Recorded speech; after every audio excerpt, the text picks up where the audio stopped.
Hello. It's been quite a while. I have been at university for the past couple of months, and that's been very difficult to get adjusted to. Well, not very difficult, but it's been eating into my programming time. However, I have yet to let that dissuade my programming and want to make video games. So, whenever I can have free time, which is far and few between, I've been working on this little game that I've been making. So far, I call it Meowder Mystery or Murder Mystery.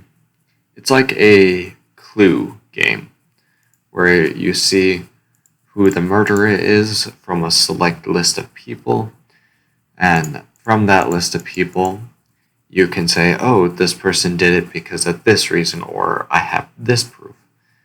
It is essentially an attempt to fill a little void that I've seen with murder mystery games where they either hold your hand too much or too little, or it is very hard for them to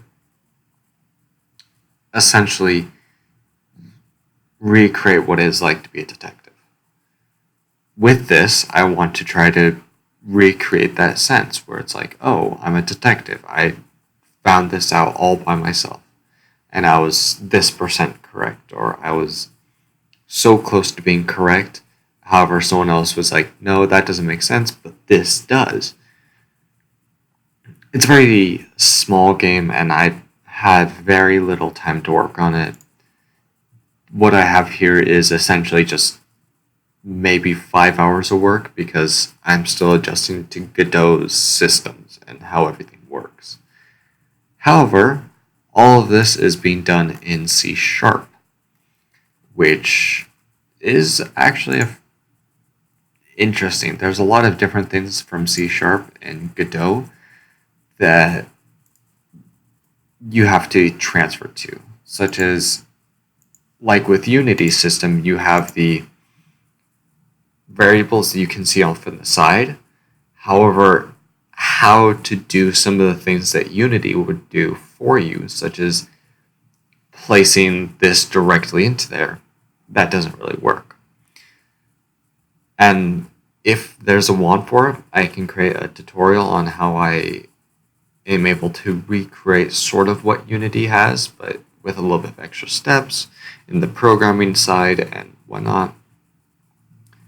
And yeah, this is my first devlog for Meowder Mystery. It's very, very early in the beginning, and it's so far not really going a lot of places, unfortunately. However, with time and with effort, I plan on it being more. So far, what I have done is what I previously showed, where you can select on a room and be like, oh, I want this room. And then you can say, okay, well, this room has this certain name. And then you can rotate up to different buildings, and each time you select a room, it highlights it. And this is all based off of a tile mesh. So you can come in and essentially build whatever rooms you want based off of whatever meshes you want. That took a bit of time and effort to get, especially since I'm a programmer and not a coder. However, getting everything done to the point of where, not everything done, but to set up rooms, I have this room info, and if the room finds some, for instance, let's say one of the rooms is named this. Let's go back into here, and I believe this room selection 3. Go into here and say, okay, well, on floor 1 there's room selection 3, and I've recently changed it, so okay, yeah. It no longer works like that, unfortunately.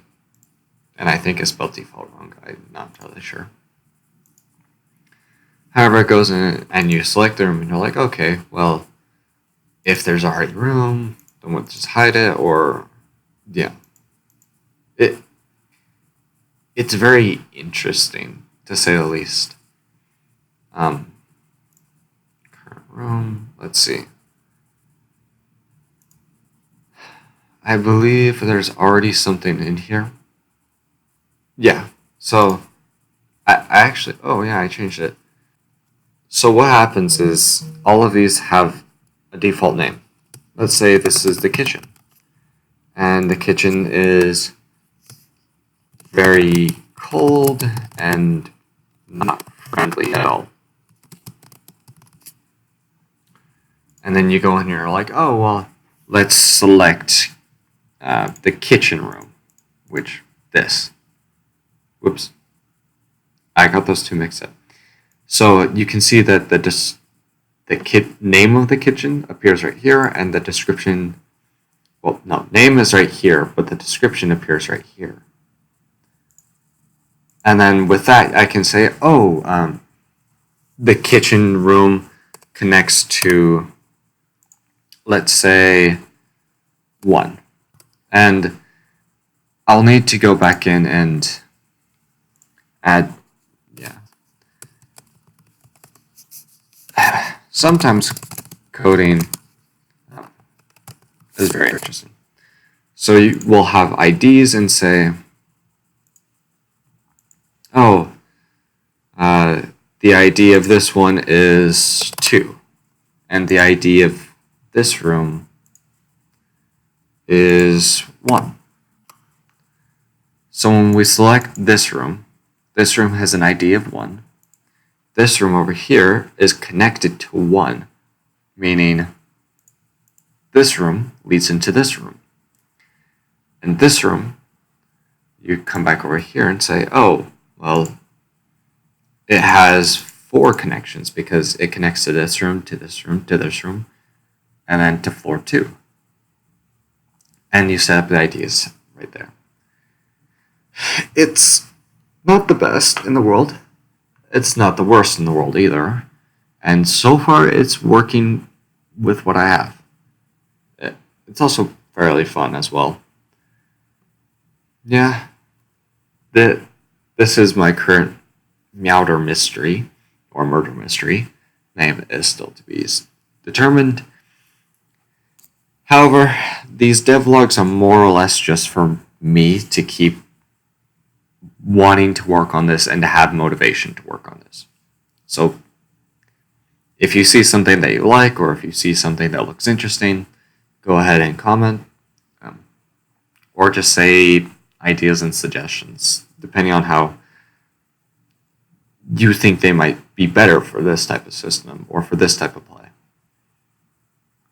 Yeah. Thank you very much all for watching my first devlog of Murder Mystery, and I hope you have a wonderful day. Bye-bye.